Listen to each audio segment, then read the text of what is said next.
사람들의 기억 속에서 잊혀진 지 오래됐지만 아직도 잘 팔리고 있는 쉐보레 소형 SUV가 있습니다. 국내에서 가장 많은 소형 SUV 시장에서 밑에서 두 번째 자리를 맡고 있는 바로 트랙스입니다. 많은 분들이 트랙스가 단종됐다고 생각하실 텐데요. 아직도 팔리고 있습니다. 월 판매량은 300대 수준으로 100대를 겨우 넘고 있는 르노, 삼성, 캡처보다 많이 팔리고 쌍용 티볼리보다는 적게 팔리는 차가 바로 쉐보레 트랙스입니다. 트랙스가 한물간 차처럼 느껴지신다면 쉐보레의 판매 정책도 한몫을 했습니다.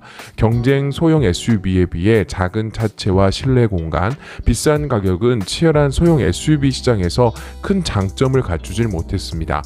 하지만 홀로 장거리를 출퇴하는 오너들 사이에서 입소문으로 전해지는 트랙스만의 장점은 뭐가 있을까요?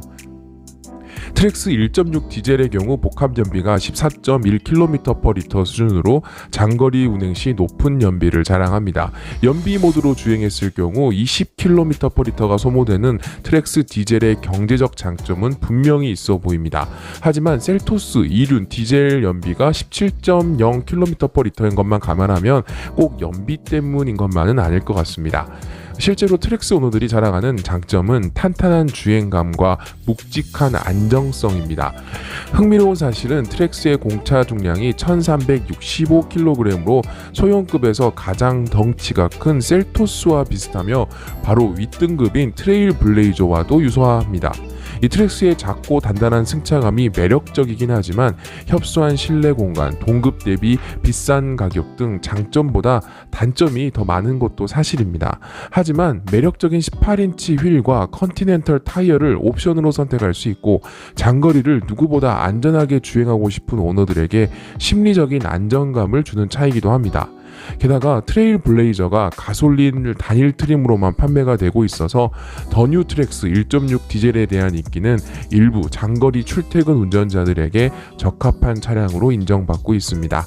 자동차에 대한 인문학적 공학적 상식 그리고 신차 리뷰도 온라이드가 여러분들과 함께 하겠습니다. 오늘 여러분들에게 소개해드리는 차는 쉐보레 트랙스입니다.